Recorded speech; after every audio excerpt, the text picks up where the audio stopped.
사도 요한은 예수님을 말씀으로 비유를 해서 이 말씀이 곧 하나님이시라고 말씀을 했습니다.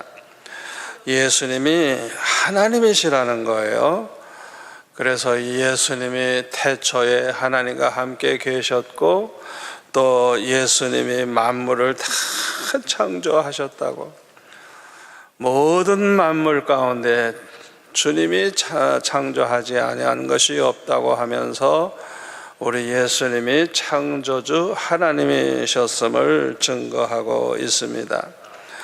또 14절에 넘어가서 보면은 예수님께서 육신을 입고 이 세상에 오셔서 우리를 위해서 십자가에 못 박혀 죽으시고 구원해 주셨는데, 말씀이 육신이 되어, 그 말씀이신 주님이 육신이 되어 이 세상에 오셨다고 그렇게 아주 비유해서 말씀하고 있습니다.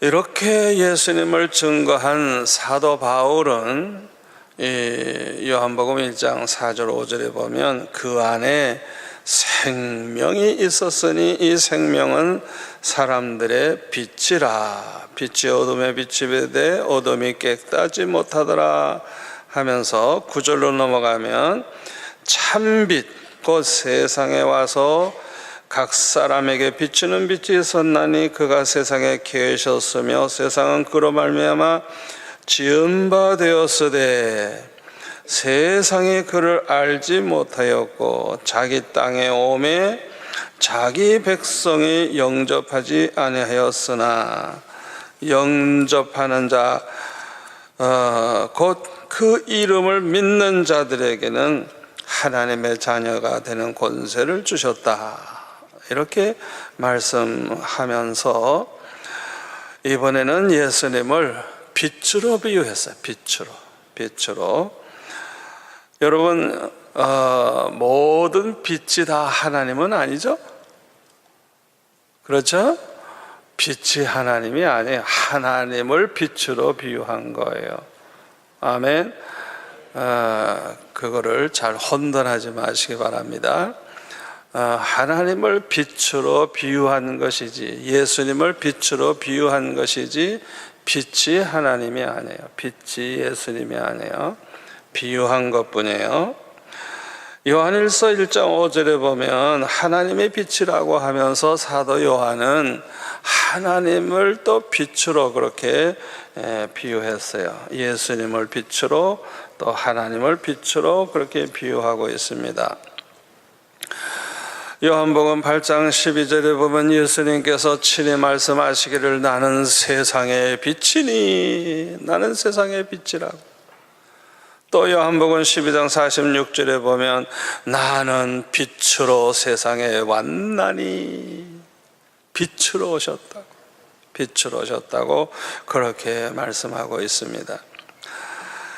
그런데 오늘 본문 6절부터 8절까지 보면 사도 요한은 그 세례 요한에 대해서도 이렇게 말합니다.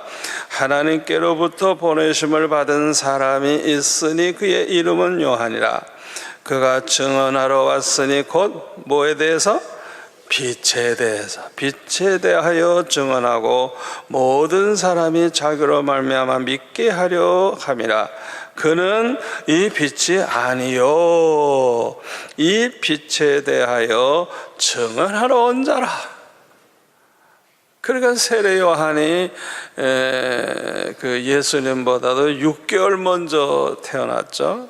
그래가지고 광야에서 기도하면서 은혜를 받고 또 세례를 주다가 예수님을 증거하기 시작을 했죠. 그런데 이 세례 요한이 예수님을 증거한 것을 가리켜서 빛에 대해서 증언했다고. 자기가 빛이 아니고 예수님을 증언하였다고 이렇게 말하고 있습니다. 그런데 창세기 1장에 보면은 태초에 하나님께서 천지를 6일 동안에 창조하실 때 그 첫째 날에 빛을 창조하신 걸 알 수가 있어요. 한번 본문해 볼까요? 태초에 하나님이 천지를 창조하시니라. 땅이 혼돈하고 공허하며 흑암의 깊음 위에 있고 하나님의 영은 수면 위에 운행하시리라. 여기 보면요, 하나님이 이제 창조하셨을 때 처음에는 흑암이 깊음 위에 있고 깜깜했습니다. 3절, 하나님이 이르시되 빛이 있으라 하시니 빛이 있었고 빛이 하나님 보시기에 좋았더라. 하나님이 빛과 어둠을 나눠서 하나님이 빛을 낮이라 부르시고 어둠을 밤이라 부르시니라. 첫째 날이 되고 아침이 되니 이는 첫째 날이라. 이렇게 기록하고 있어요. 자, 여기 보면은 여러분 제일 이렇게 두드러지게 이렇게 보이는 게 뭡니까? 빛이 있으라 말씀하시는 순간에 빛이 생겼대요. 그러니까 우리 하나님은 전지전능하신 하나님이심을 알 수가 있죠. 그냥 빛이 있으라 하면 생기는 거예요. 일어나라 하면 일어나는 거예요. 아멘. 전지전능하신 하나님이심을 알 수가 있어요. 이 말이라고 하는 거, 이 말이라고 해서 모두 다 똑같은 거 아니에요. 누구가 하는 말이냐, 누구의 말이냐에 따라서 아주 다릅니다.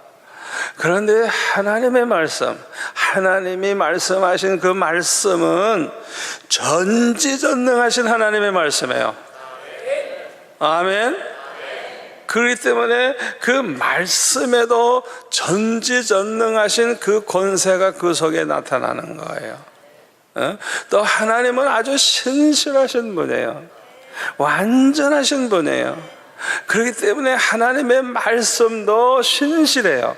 절대 거짓이 없어요. 변함이 없어요.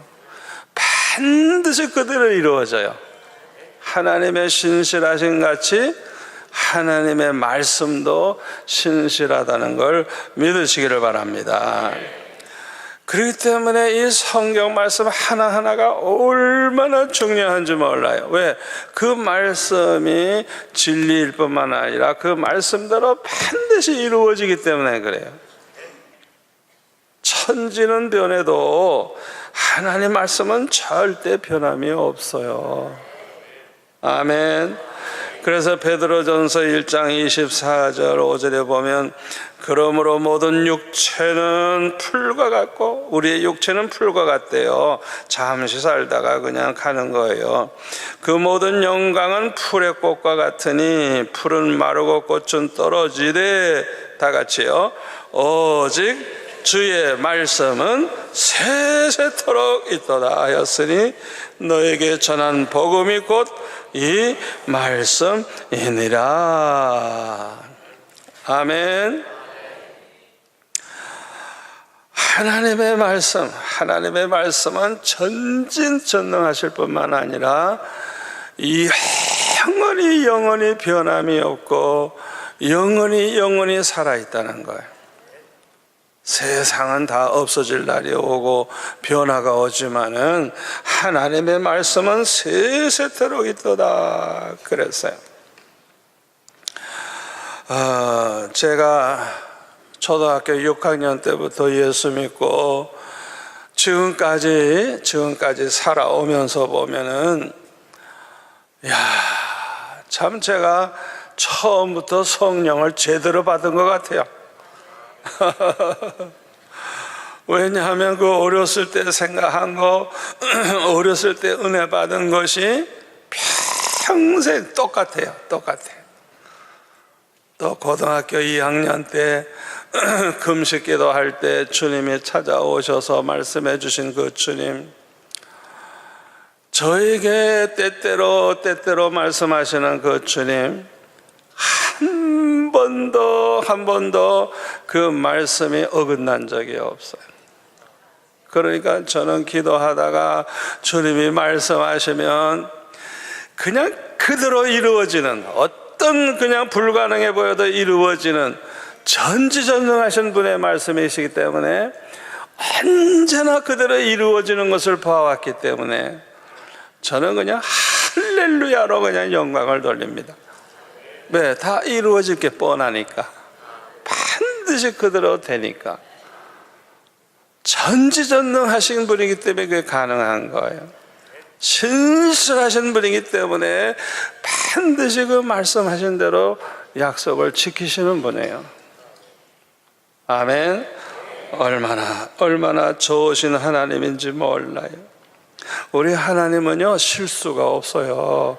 우리는 건망증이 있고 치매기가 있어가지고 말했다가도 내가 언제 그런 말했지? 그러지만 하나님은 그런 분 아니에요. 예? 그래서 우리가 참 하나님 앞에 기도할 때 아주 응답 받을 때까지 기도하는 게 중요해요. 응답 받으면 반드시 되니까. 얼마나 좋아요.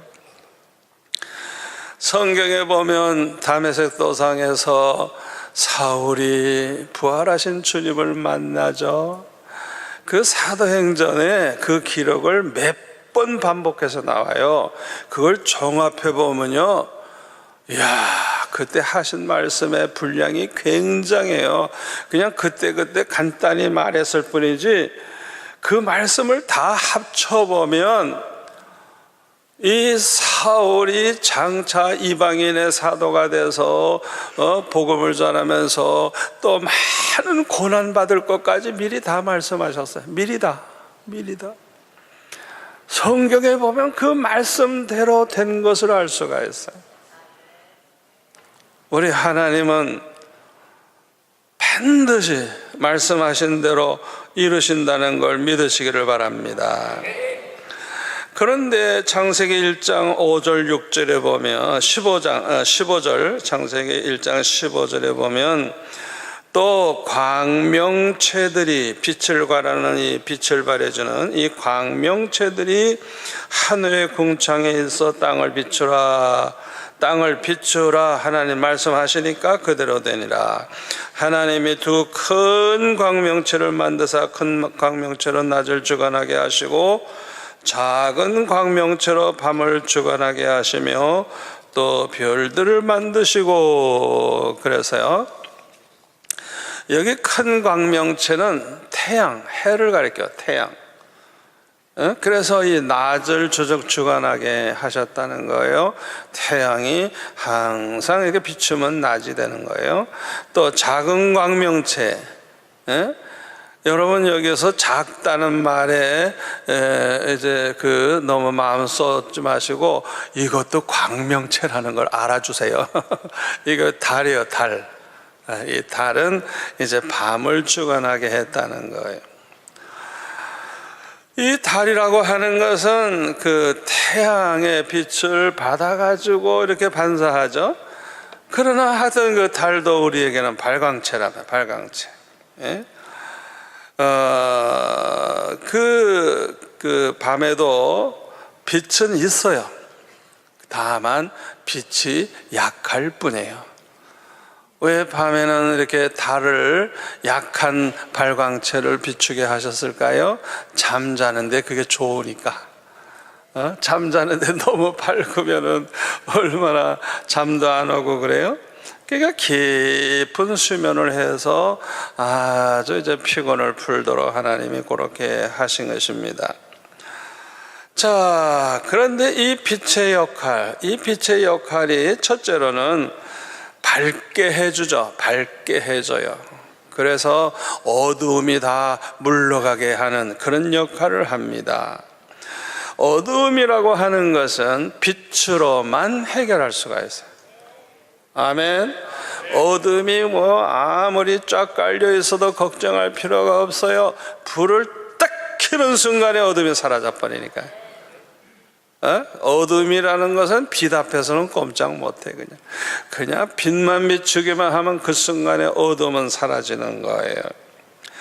여기에서 우리는 사도 요한이 왜 예수님을 빛으로 비유했는가를 그 이유를 알 수가 있게 됩니다.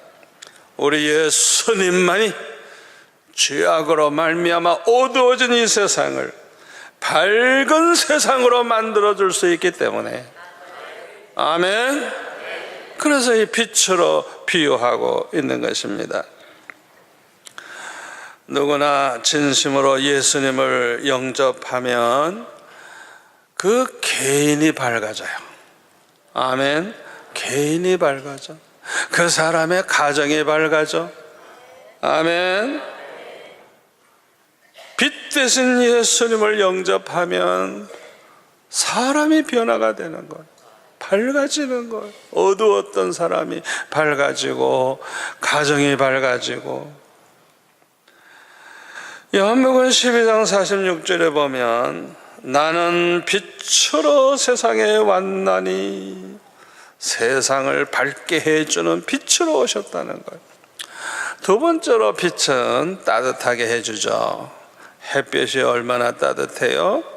그 광야길을 갈 때 이스라엘 백성들이 그 광야가 밤에는 굉장히 춥고요, 낮에는 그냥 햇볕이 얼마나 뜨거운지 사람 살 곳이 못 되는 거예요. 그러니까 하나님께서 하나님의 백성을 인도하실 때 낮에는 구름 기둥으로 해를 이렇게 가리워서 좀 시원하게 해주시고, 밤에는 불 기둥으로 좀 이렇게 너무 깜깜하니까 좀 밝게도 해주고, 또 그 다음에 따뜻하게 해준 거예요. 얼마나 참 자상하신 하나님이십니까? 추운 겨울에도 여러분들이 따뜻한 햇볕을 쬐면 그 추위를 좀 이길 수가 있죠. 얼마나 좋아요. 따뜻하게 해줘요. 세 번째로는 이 빛은 생명을 줍니다. 생명. 여러분, 태양이 없으면요, 이 세상은 완전히 깜깜한 세상이 될 뿐만 아니라 몹시 추워집니다. 태양이 없어지면 이 세상은 금방 얼음덩어리가 되고 말 거예요. 그리고 모든 생명체가 다 죽게 됩니다. 그만큼 이 태양이 중요한 거예요. 아멘. 그래서 사도 요한은 예수님을 빛으로 비유한 것입니다. 예수님은 이 세상을 밝게 해주실 뿐만 아니라, 아멘, 따뜻하게 해줄 뿐만 아니라 생명을 주시는 분이기 때문에, 그래서 예수님은 빛이라고 그렇게 비유를 했어요. 요한복음 8장 12절을 보니까 나는 세상의 빛이니 나를 따르는 자는 뭐라고요? 생명의 빛을 얻으리라. 아멘.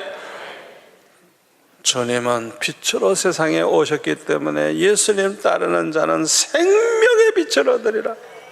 생명의 빛, 우리를 살리는 생명의 빛. 얼마나 참 귀한 말씀인지 모릅니다. 그런데 오늘 본문 9절부터 13절까지 보면은 참빛 곧 세상에 와서 각 사람에게 비치는 빛이 있었나니, 예수님이 이 세상에 오신 것이 참빛이 오셔서 비춰주셨다는 거예요. 그가 세상에 계셨으며 세상은 그로 말미암아 지은 바 되었으되, 창조주가 되시니까요, 세상이 그를 알지 못하였고 다 무지한 인간이 된 거예요. 죄로 말미암아 타락하니까 영적 소경이 된 거예요. 그러니까 모르니까 예수님이 오셨는데 자기 땅에 오매 자기 백성이 영접하지 아니하였으나, 모르니까 영접할 리가 없죠. 그러나 12절에요, 다 같이 영접하는 자 곧 그 이름을 믿는 자들에게는 하나님의 자녀가 되는 권세를 주셨으니. 아멘. 대부분의 사람들은 영접을 안 해요.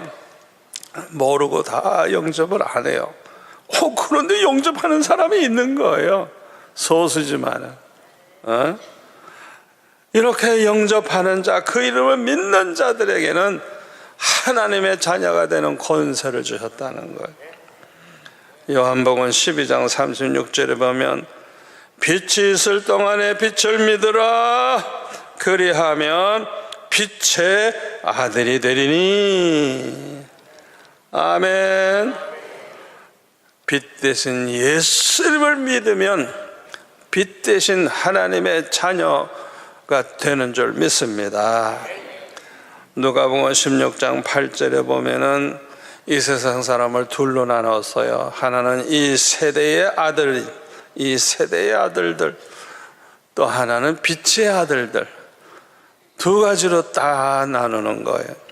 빛 대신 예수님을 따르고 예수님을 믿는 사람들은 빛의 아들이 되지만은 그 외에는 다 이 세대의 아들들이라는 것을 알 수가 있죠. 자, 오늘 보면 13절로 다시 돌아가서 보면 이는 혈통으로나 육정으로나 사람의 뜻으로 나지 아니하고 오직 하나님께로부터 난 자들이라. 여기 혈통으로나, 내가 뭐 유대인이라고 아브라함의 자손이라고 그래서 다 예수 믿게 되는 거 아니에요. 그 바리새인들, 유대인들이 얼마나 예수님 비방하고 십자가 못 박고 그러지 않았어요? 또 육정으로나 그냥 뭐 친구 따라서 이렇게 가다가 보니까 예수 믿었다. 친구 따라 교회는 가지만은 그 사람들이 다 예수님 영접한 사람은 아니에요. 또 사람의 뜻으로 말미암아 나지 아니하고 누가 명령했다고 강요했다고 예수 믿게 해야 되겠다고 해서 그냥 한다고 해서 예수 믿게 되는 게 아니에요. 오직 뭐라고요? 하나님께로부터 난 자들이니라. 아멘. 누가 예수님을 영접하고 믿음으로 하나님의 아들이 되느냐? 하나님께로부터 난 자들이라. 에베소서 1장 4절에 보면 창세전에 그리스도 안에서 우리를 택하사. 아멘. 창세전에. 사도행전 14장 48절에 보면 영생을 주시기로 하나님이 택하시고 작정한 그 사람들, 요 사람들이 믿더라. 아멘. 여러분 그걸 아셔야 돼요. 저와 여러분이 예수 믿어 구원받은 게 이게 보통 축복이 아니에요. 하나님이 세상 만들기 전에 미리 다 아시고 미리 우리를 작정을 해서 정필도는 영원히 천국에서 나와 함께 살 하나님의 자녀로 딱 택하셨어요. 여러분도 그런 고백을 하시기 바랍니다. 나는 아예 창세전부터 하나님이 예정하시고 택해 주신 사람이다. 영생을 주시기로 나는 아예 작정된 사람이다. 그러니까 예수 믿게 되는 거예요. 영접하게 되는 거예요. 요한복음 6장 44절과 65절에 보면은 아버지께서 내게 이끌지 아니하면 아무라도 내게 올 수가 없다. 예수님이 말씀하셨어요. 아버지께서 나에게 이끌지 아니하시면, 이야, 이게 보통 은혜입니까? 고린도전서 12장 3절에 보면 성령으로 말미암지 않고는 아무라도 예수를 주시려 할 자가 없다. 성령으로 말미암아. 아멘. 우리가 죄 가운데 있을 때 하나님 앞에서 얼굴을 들 수 없는 죄인인데도 불구하고 성령이 찾아오셔서 우리를 예수 믿게 하시고 예수님을 나의 구주로 고백하게 하시고. 아멘. 자, 이 12절 말씀, 13절 말씀이 너무 중요한데요, 여기에서 우리가 두 가지 질문을 해보게 됩니다.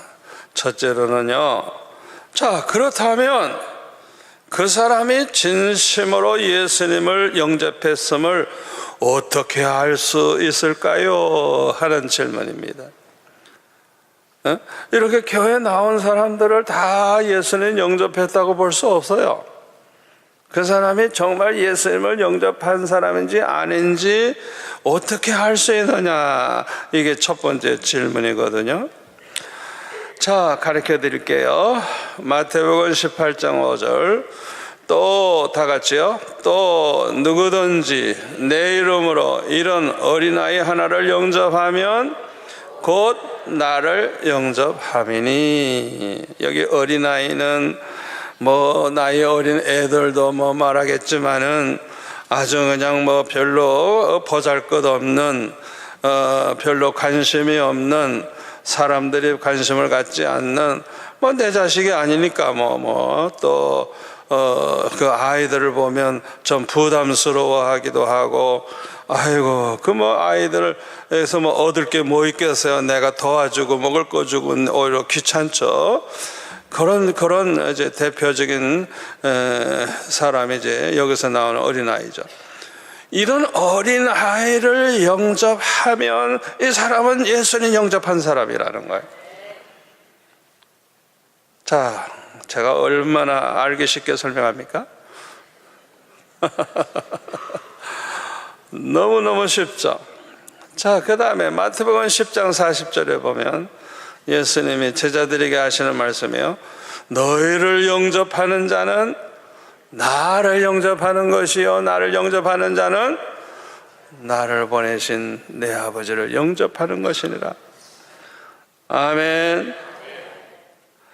복음을 전하는 주의 종들을 영접하는 그 사람은 예수를 영접한 사람이라는 거예요. 그래서 마태복음 10장 14절에 보면은 누구든지 너희를 영접하지도 아니하고 너의 말을 듣지도 아니하거든. 참 중요한 말씀이에요. 지금 복음을 전하러 나아간 그 전도하는 그 제자들에 대한 이야기가 여기 나오는 중에 너희들을 영접하지도 아니하고 너희들이 전하는 그 복음 하나님 말씀을 듣지도 아니하거든 그 집이나 성에서 나가 너의 발에 먼지를 떨어버리라. 내가 진실로 너에게 이르노니 심판날에 소돔과 고모라 땅이 그 성보다 견디기 쉬우리라. 소돔 고모라보다 더 무서운 심판이 있겠다는 거예요. 자, 왜 이렇게 제자들을 영접하지 아니하는 것이 큰 죄가 되느냐? 누가복음 10장 16절 다 같이 한번 읽을까요? 너의 말을 듣는 자는 곧 내 말을 듣는 것이요 너희를 저버리는 자는 곧 나를 저버리는 것이요 나를 저버리는 자는 나 보내신 이를 저버리는 것이니라 하시니라. 너무너무 중요한 말씀이에요. 우리가 하나님의 말씀을 이렇게 전하고 있어요. 그런데 이거를 듣질 않아. 그리고 저버려. 그것은 곧 그 말씀이신 주님을 저버리는 것과 같은 거예요. 그걸 우리가 알아야 돼요. 그래서 데살로니가 전서 4장 8절에 보면 그러므로 저버리는 자는 뭐라고요? 사람을 저버림이 아니요 너희에게 그의 성령을 주신 하나님을 저버림이니라. 이야, 참 얼마나 중요한 말씀인지 몰라요. 그러니까 하나님의 종의 말을 저버리면 그 사람 저버리는 게 아니라 성령을 주신 하나님을 저버리는 것과 같다는 거예요. 그러니까 심판을 받아도 소돔 고모라보다 더 큰 심판을 받게 된다는 겁니다. 왜 심판을 받을까요? 예수는 영접하지 아니한 사람이기 때문에. 하나님의 자녀가 되지 못한 사람이기 때문에, 영생을 얻지 못한 사람이기 때문에, 예수님을 저버리고 하나님을 저버린 사람이기 때문에 심판받아서 멸망하게 된다는 거예요. 자, 두 번째 질문은, 그렇다면 그 사람이 하나님이 아들이 됐다는 걸 또 어떻게 알 수 있죠? 교회 나온다고 다 하나님의 자녀인가요? 아니에요. 하나님의 자녀 아닌 사람 많아요. 자, 어떻게 내가 하나님의 아들, 하나님의 자녀가 되었음을 알 수 있느냐? 첫째로 성령으로 말미암아 알 수가 있습니다. 로마서 8장 9절 다 같이 읽겠습니다. 만일 너희 속에 하나님의 영이 거하시면 너희가 육신에 있지 아니하고 영에 있나니, 누구든지 그리스도의 영이 없으면 그리스도의 사람이 아니라. 그러니까 하나님의 영, 성령이 거한 사람, 그리스도의 영, 하나님의 영, 그리스도의 영, 이게 성령이에요. 다 성령.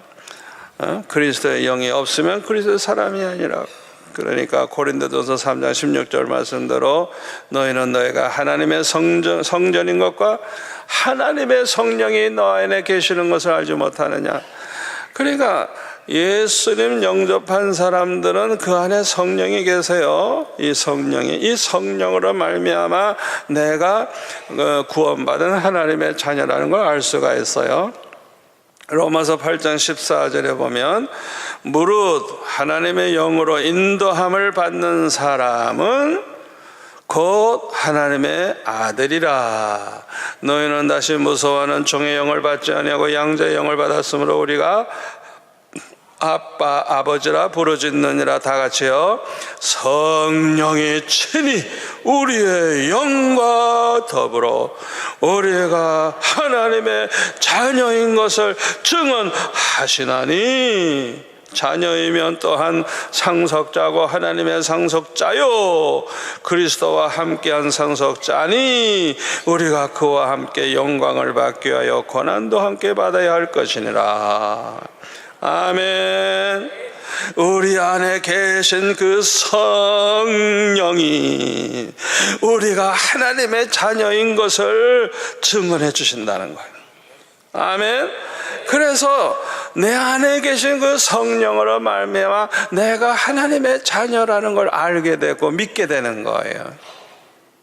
갈라디아서 4장 6절에 보면, 너희가 아들임으로, 다 같이 읽을까요? 하나님이 그 아들의 영을 우리 마음 가운데 보내사 아빠 아버지라 부르게 하셨느니라. 아멘. 하나님의 자녀가 된 사람들은요, 하나님 아버지, 하나님 아버지.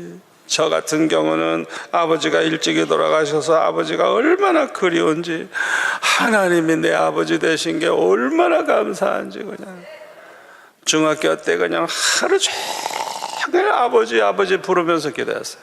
시큰 불렀어, 아버지 아버지. 얼마나 좋은 아버지. 친구들의 아버지를 보니까 우리 경기중고등학교 학생들 그 부모님은 대단한 분들이거든요. 내가 그 친구들 아버지하고 내 아버지하고 비교해 보니까 상대도 안 돼. 내가 제일 부자고 내가 제일 행복하고. 아멘. 하나님 아버지를 알게 되니까 얼마나 좋은지. 아이고, 세상 아버지는 너무 시시해. 또 나쁜 아버지들이 얼마나 많아요. 얼마나 좋은지. 나는 너무너무 좋아가지고 그냥 하루 종일 아버지 아버지 부르면서 기도했어요. 너무너무 좋아가지고. 성령으로 거듭난 사람, 다시 말하면 하나님의 아들이 된 사람. 우리가 처음에는 우리 부모에게서 이제 자녀가 태어났잖아요. 그런데 하나님의 자녀가 되는 순간이 성령으로 거듭난 순간이에요. 거듭나는 순간, 중생하는 두 번째 태어난 거예요. 하나님의 자녀가 된 것은. 이런 사람들은요, 하나님을 사랑합니다. 아멘. 하나님을 사랑해요. 예수님을 사랑해요. 그래서 하나님 말씀대로 하나님의 뜻대로 살려고 하는 그 마음이 생겨요. 그리고 하나님 말씀대로 뜻대로 살지 못했을 때는 괴로워요.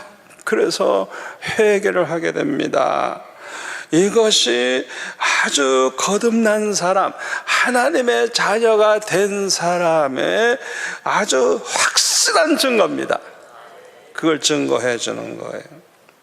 그래서 너무너무 하나님을 사랑하는 사람들은 죄를 자꾸 범하게 되는 자기 자신이 너무 밉고 그 죄가 너무너무 더럽고 미워가지고 하나님 앞에 그냥 막 금식하며 울며 불며 아버지 다시는 내가 이런 죄를 범하지 않기를 원합니다. 죄와 싸워 이길 힘을 달라고 몸부림치면서 회개하면서 기도하면 반드시 성령의 선물을 주십니다. 아멘. 그런 기도는요, 얼마나 하나님을 기쁘시게 하는 기도인지 몰라요. 저는 어렸을 때부터 그런 기도 많이 했어요. 저는 어떤 날은 그냥 밤새도록 그 회개하는 기도를 하기 위해서 철학기도 했어요. 중학생이 내일 학교 가서 좋을 건 생각 못하고. 그날 밤에 저는 성령의 불을 받고 돌아왔어요. 아니 나는 하나님 앞에 회개하러 왔는데 회개를 철저히 하니까 성령의 선물을 주시는데, 사도행전 2장 38절 말씀대로 성령의 선물을 받고 저는 기쁨으로 돌아온 그런 체험이 있습니다. 두 번째로 우리가 하나님 아들 되었다는 걸 어떻게 알 수 있느냐? 두 번째로는 열매를 보고 알 수가 있어요. 열매. 마태복음 7장 20절에 보면 이러므로 그들의 열매로 그들을 알리라. 참 선지자인지 거짓 선자인지 뭘 보고 알까요? 열매 맺는 거 보면 알아요. 그 사람이 하나님의 자녀인지 마귀의 자녀인지 어떻게 알아요? 열매를 보고 압니다. 그러니까 그 열매가 보여주는 거예요. 그 사람이 진짜 예수 믿어 구원받은 하나님의 자녀인지 자녀가 안 됐는지 알 수가 있는 거예요. 자, 어떻게 이렇게 열매가 달라서 이렇게 분별할 수 있을까요? 하나님의 말씀대로 사느냐 살지 않느냐, 하나님의 뜻을 따라 사느냐 살지 않느냐에 따라서 달라지는 것입니다. 그래서 마태복음 7장 21절에 보면 뭐라 그랬어요? 주여 주여 하는 자마다 천국에 다 들어갈 것이 아니라 하늘에 계신 너희 아버지의 뜻대로 행하는 자라야 들어가리라. 주의 이름으로 선지자 노릇하고 주의 이름으로 귀신 쫓아내고 주의 이름으로 권능을 행하였다고 할지라도 하나님 말씀대로 살지도 않고 하나님 뜻대로 살지 않고 제멋대로 산 그들에게 이 불법을 행하는 자들아 내게서 너 멀리 떠나가라. 나는 너희들을 도무지 알지 못한다. 주님이 분명하게 말씀하셨어요.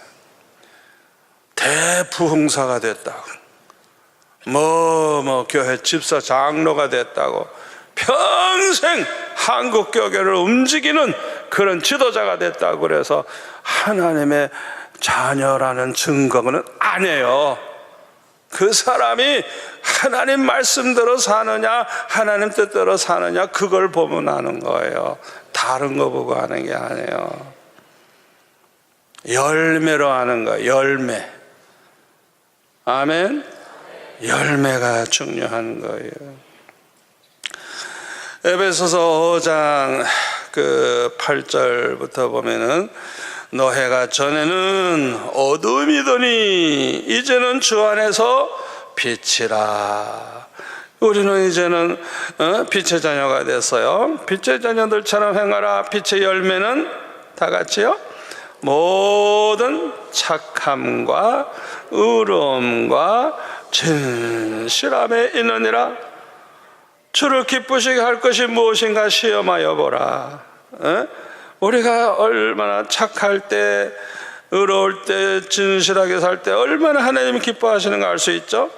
너희는 열매 없는, 이 빛의 열매를 맺어야 되는데 열매 없는 어둠의 일, 악하고 불의하고 거짓된 행동이죠. 어둠의 일에 참여하지 말고 도리어 책망하라. 그들이 은밀히 행하는 것들은 말하기도 부끄러운 것들이라. 그러나 책망을 받는 모든 것은 빛으로 말미암아 드러나나니 드러나는 것마다 빛이니라. 그러므로 이르기를 잠자는 자요 깨어서 죽은 자들 가운데서 일어나라. 그리스도께서 너에게 비추이시리라 하셨느니라. 마태오 5장 14절에 보면 너희는 세상의 빛이라.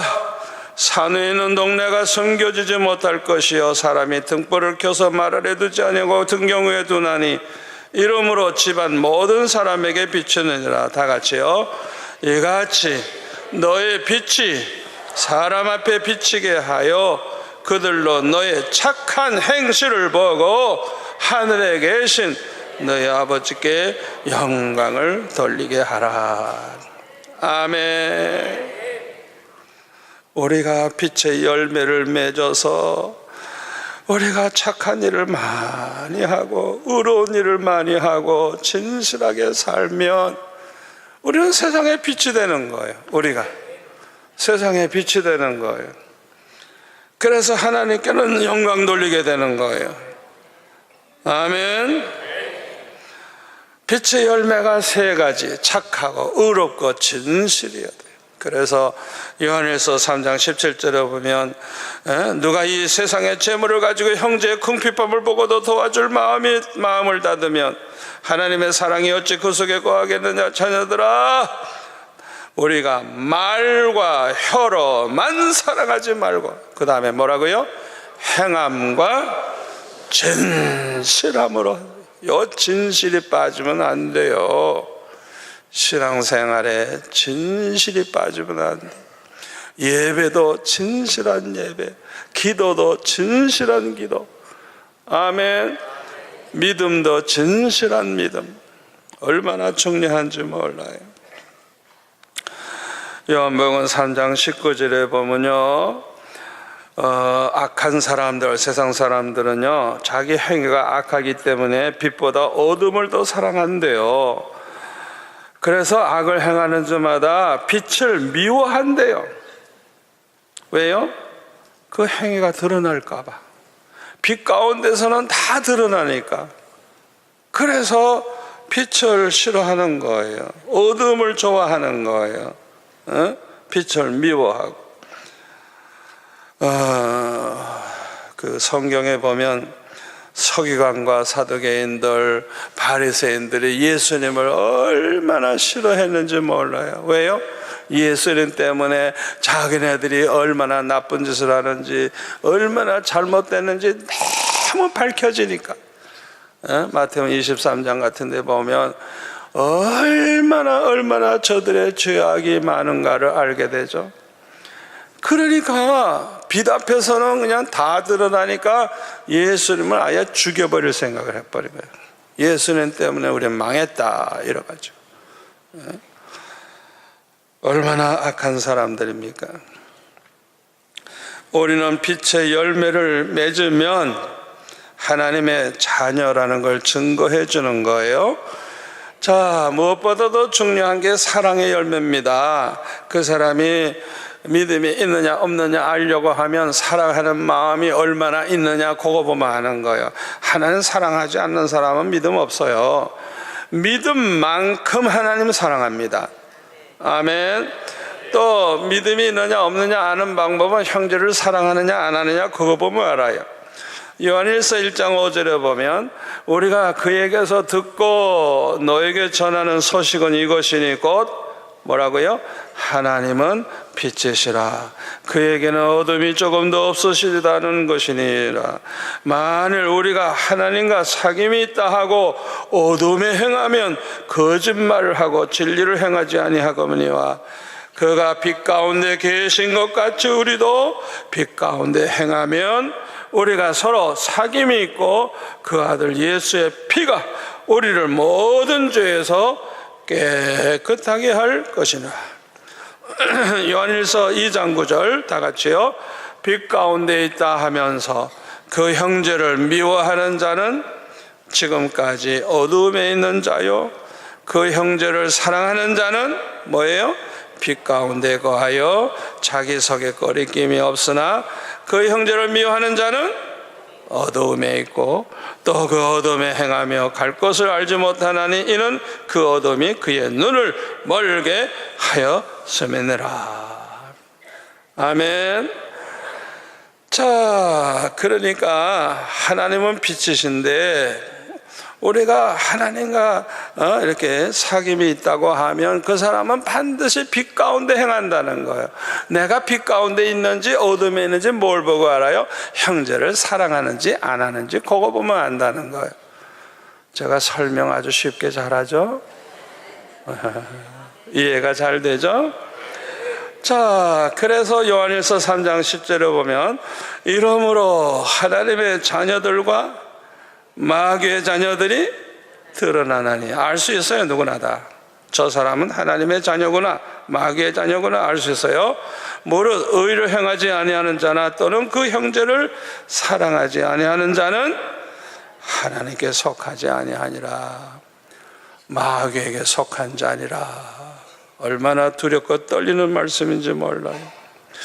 그래서 14절에 보면은 요한일서 3장 14절 우리는 형제를 사랑함으로 그 사람이 진짜 하나님의 자녀가 됐으므로 사망에서 옮겨 생명에 들어간 줄 알거니와 사랑하지 아니하는 자는 어둠에 행하는 자요 하나님께 속하지 아니한 자이기 때문에 그 사람은 사망에 머물러 있다는 거예요. 형제를 미워하는 사람은 살인하는 자니 살인하는 자마다 영생이 그 속에 거하지 아니하는 것을 너희가 아는 바라. 야, 얼마나 중요한 말씀인지 몰라요. 우리 예수님은 요한복음 15장 12절에 보면 이렇게 말했어요. 내 계명은 내가 너희들을 사랑하는 것 같이 너희들도 서로 사랑해라. 서로 사랑해라. 예수님의 계명은 서로 사랑하라는 거예요. 그런데 중요한 것은 예수님이 우리를 사랑하신 것처럼 그렇게 사랑해야 된다는 거예요. 예수님이 우리를 어떻게 사랑하셨어요? 로마서 5장 8절 우리가 죄인 되었을 때 심판하지 아니하시고 우리를 위해 죽어주심으로 하나님의 사랑을 확증시켜 주셨다. 10절에 보면 우리가 원수 되었을 때 이거는 하나님과 관계가 완전히 원수의 관계, 원수의 관계. 그런데도 불구하고 우리를 위해 죽어주심으로 하나님과 화목하게 해주셨다.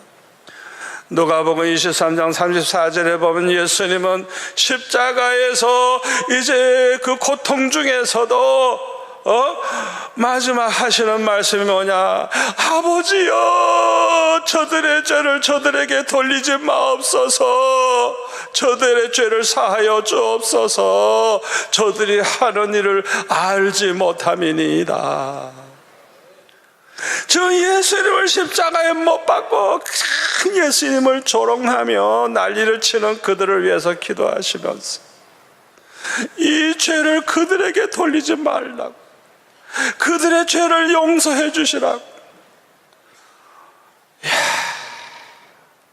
예수님이 그렇게 기도하셨어요. 저들이 몰라서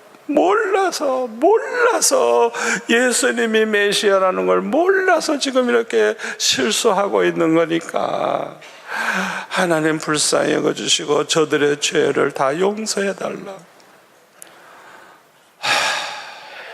그렇게 사랑하셨어요. 예수님은 우리에게도 그렇게 사랑하라고 말씀하십니다. 그래서 마태복음 5장 44절에 보면 너의 원수를 사랑해라, 너희들을 박해하는 자를 위해서 기도해라. 로마서 12장 14절에는 너희들을 박해하는 자를 축복해라, 축복하고 저주하지 말라. 이와 같이 한중 하나님의 아들이 되리니 그랬어요.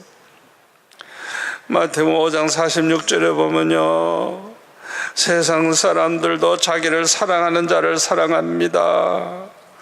여기서 사랑은 필레오라고 하는 사랑이죠. 세리들도 그와 같이 한다는 거예요. 47절에 보면 자기 형제를 사랑한다고. 자기 형제, 피를 나는 형제를 사랑하죠. 이게 스톨게라는 사랑이에요. 스톨게, 헬라어로 스톨게. 자기 자식, 자기 부모, 자기 형제 사랑하는. 이건 이방인들도 다 그렇게 하죠. 짐승들도 그렇게 하는데,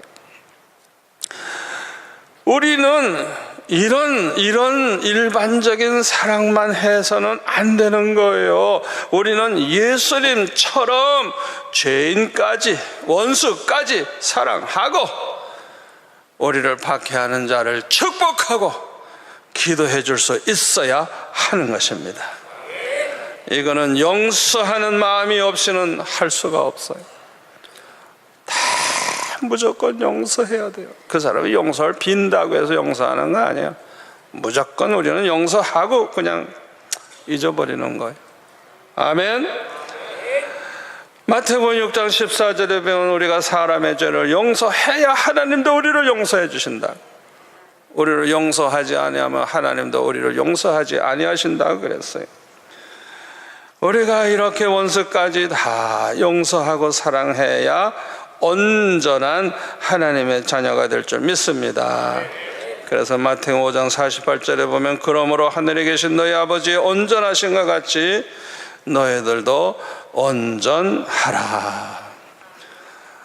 이것은 오직 우리가 성령의 충만함을 받을 때 이루어지는 줄로 믿습니다. 한 30분을 더 해야 되는데 그만하겠습니다. 기도하겠습니다. 아버지 하나님 감사합니다. 오늘 주신 말씀이 평생의 축복이 될 줄로 믿습니다.